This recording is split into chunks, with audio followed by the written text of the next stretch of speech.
how to change your account email on Instagram. Hi everybody, welcome back to the channel. In this video I'll simply guide you through the steps on how you can remove your account email on Instagram, so make sure to watch the video till the end.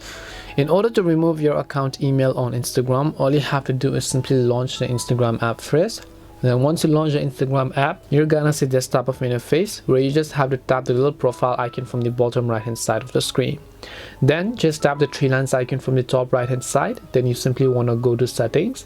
Then once you go to settings, here you'll find a section where it says account, so tap on account.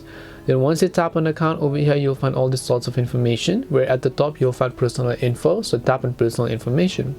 As you do that, over here you'll be able to see your current email address, so you just want to tap on this email address here.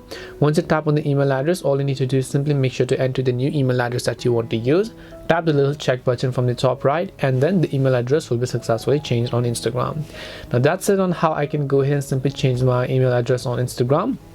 Hope this video was helpful to you guys, and if it did help you, then make sure to leave a like and subscribe to the channel. And if you have any questions, then feel free to leave them down. Thank you very much for watching, and see you in the next video.